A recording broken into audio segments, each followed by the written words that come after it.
Hoje a gente vai falar sobre algo que ninguém tá tendo coragem de te falar e a gente vai entender se o Diego Galindo realmente foi roubado no New York Pro ou se as pessoas não estão entendendo os critérios de avaliação. Se tu não me conhece, eu sou o PH, sou coach de fisiculturismo, sou empresário e narro e faço comentário dos campeonatos de fisiculturismo. Meu papel quando eu decidi fazer os comentários e a narração dos campeonatos é exatamente trazer critérios técnicos para a população, porque eu via que a maioria dos comentaristas não explicava sobre as categorias, não dissertava sobre as categorias. E isso faz com que você que está aí do outro lado não entenda os critérios de avaliação. Isso não quer dizer que se eu não concordar com algo, eu não vou te falar e eu vou te explicar o que pode estar acontecendo de errado. Mas pra gente começar do jeito certo, esse canal do YouTube é novo e para que eu saiba que vocês estão gostando desse tipo de conteúdo, te inscreve no canal, curte, compartilha, tira print da tela, cola lá no Instagram, me segue, Instagram do PH, para que a gente possa alcançar mais pessoas e fazer o canal crescer, trazendo conteúdo de qualidade para vocês. Fim de semana passado aconteceu o New York Pro. O New York Pro é um dos campeonatos mais tradicionais do fisiculturismo competitivo profissional. A gente tem uma lista de alguns campeonatos que eles evidenciam que quem ganha esses campeonatos se enquadra entre os atletas que vão com mais nome pro Olímpia. É a mesma coisa a gente pensar num jogador que ganhou a Champions League e ele vai para a Copa do Mundo jogar e todo mundo já sabe quem ele é. Então a possibilidade dele ser mais visto é muito maior. Quando a gente pensa na categoria Classic Physique, ela tem alguns enquadramentos diferentes da Open. Primeiro a gente vai ver pose por pose do Diego Galindo. A final do New York Pro foi contra o Neil Darvin, que é um excelente atleta, um cara que tem a cintura muito fina e que já foi muitas vezes comparado até ao nosso campeão Ramon Dino. Então a gente vai começar mostrando esse duplo bíceps de frente dos dois atletas. Quando a gente vê esse duplo bíceps de frente, a gente tem algumas evidências que às vezes vão passar batido pelo público geral. Primeiro de tudo, Neil Darvin tem uma cintura muito mais fina, o que evidencia que ele é um atleta extremamente expressivo no palco, sendo comparado com o Diego, que tem uma estética muscular absurda e é um dos melhores posadores do mundo. Mas eu quero te explicar uma coisa nessa pose que ninguém te explica. Quando a gente pensa em fisiculturismo, não é só a estética do físico.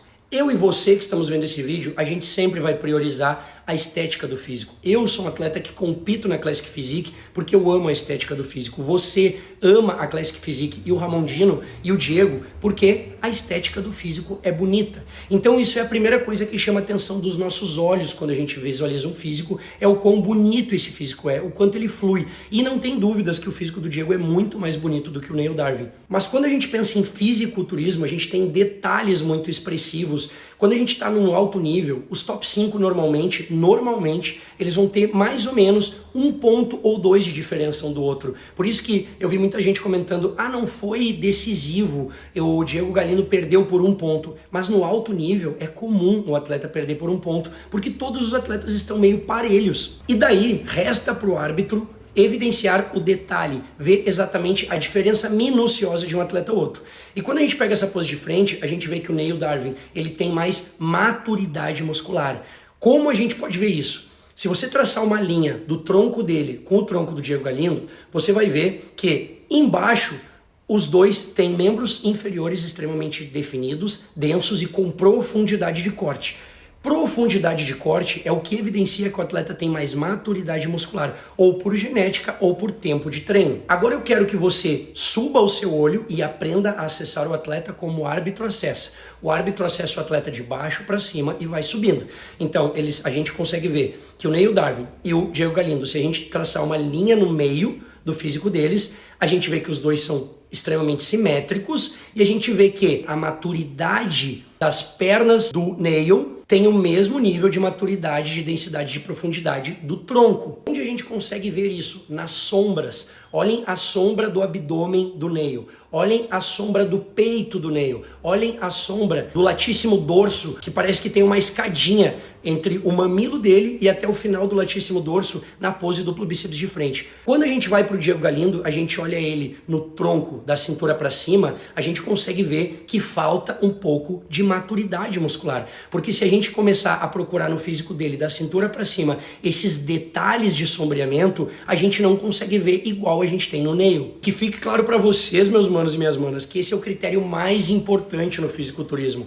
o nível de densidade e de profundidade. Por quê? Porque normalmente todos os atletas vão estar muito próximos, como eu expliquei para vocês. Então no duplo bíceps de frente, a gente vê que os dois têm excelentes físicos estéticos, bons grupos musculares, não existem falhas, mas o Diego, por ser mais novo, por ser um atleta novo, falta um pouco de maturidade, de profundidade de corte, para que ele possa manter um físico homogêneo, a parte de baixo do físico igual à parte de cima, no mesmo condicionamento de pele, profundidade de corte e densidade. Nessa pose a gente não consegue ver bem, mas a gente também sabe que o Diego tem os braços menores, né? Que se a gente pudesse pegar um ponto fraco dele, seriam os braços. Então, nessa pose, o Neil leva a pose, porque além dele ter braços maiores, uma cintura mais fina, ele ainda tem mais maturidade muscular por ser um atleta mais velho. E aqui fica um bônus para você saber. Os árbitros gostam de ver abdômen. Por mais que o duplo bíceps de frente com o vácuo é muito bonito e expressivo, a gente sabe que vácuo não é uma pose. Então, quando o atleta faz o vácuo e ele não tem aquela demarcação de abdômen como o Ramon tem, que em qualquer pose tu vê aqueles gomos saltados, hipertrofiados, como a gente vê no próprio Neil, isso coloca ele um passo atrás do atleta que ganhou. Então, duplo bíceps de frente, Neil ganha. Agora eu vou te mostrar uma coisa que muita gente erra nessa pose. A gente está vendo uma pose que se chama side chest, ou seja, peitoral melhor lado. O nome da pose é peitoral melhor lado. Então o que o árbitro quer ver do atleta? Peitoral melhor lado. O que eu vi muita gente avaliando é dizendo assim, o Diego Galindo estava com o glúteo mais fibrado, com o posterior mais marcado. Primeiro de tudo, galera, glúteo fibrado não ganha campeonato. O árbitro quer ver o glúteo seco, ele não quer ver o glúteo fibrado. Se tu tiver com o glúteo fibrado e o resto do físico não tá fibrado, tu tá mostrando que tu tem uma película de água a mais nos outros grupos ou menos maturidade. Isso também não é homogêneo. Então, muitas vezes o que parece um ponto forte para você pode ser um ponto mais fraco para o árbitro. E eu não tô falando que nesse momento foi isso, mas quando a gente pega a pose por pose, a gente vê que o Neil tem um peitoral muito mais espesso, e os braços do Diego, que são uma falha no físico dele, ficam mais evidentes comparado ao tronco, porque como ele tem a perna muito grande e a deficiência do físico dele é o braço, a gente vê que falta um pouco de braço no físico e que o peito não é tão grande quanto o peito do Neil. E como a pose é peitoral melhor lado, os outros músculos que estão em evidência, eles também serão avaliados como pontos a mais, mas o principal direcionamento da pose é o peitoral. A gente também vai ver que o Neil tem mais posterior de ombro, então o ombro está mais em evidência, o braço não está escondendo o ombro, sendo que o braço dele já é bom, e do outro lado, quando tu vê que ele está apertando o peito lá, no outro lado, tu consegue ver toda a demarcação de tríceps, todo o braço dele bem desenhado, com o antebraço muito denso e não esconde o braço. Então, nessa pose, com certeza o Neil leva. Agora vamos pro duplo bíceps de costas, que é a pose que o Diego Galindo passou carro no Neil.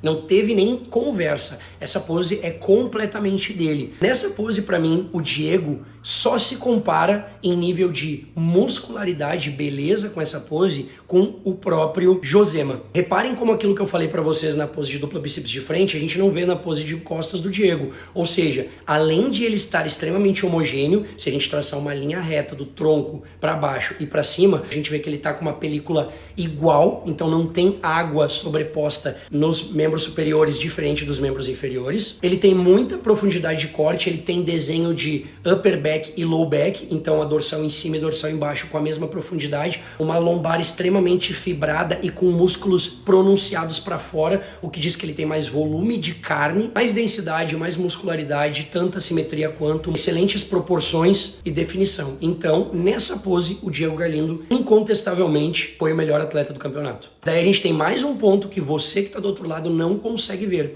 que é o fato do Diego Galindo ser muito melhor de costas do que ele é de frente, exatamente pelo nível de muscularidade, densidade e profundidade de corte que ele tem nas costas, e quando ele vira de frente não é o mesmo físico, que inclusive é uma coisa muito peculiar, porque normalmente o atleta é melhor de frente do que de costas. E essa é a pose que, no meu ver, define o campeonato. Por quê?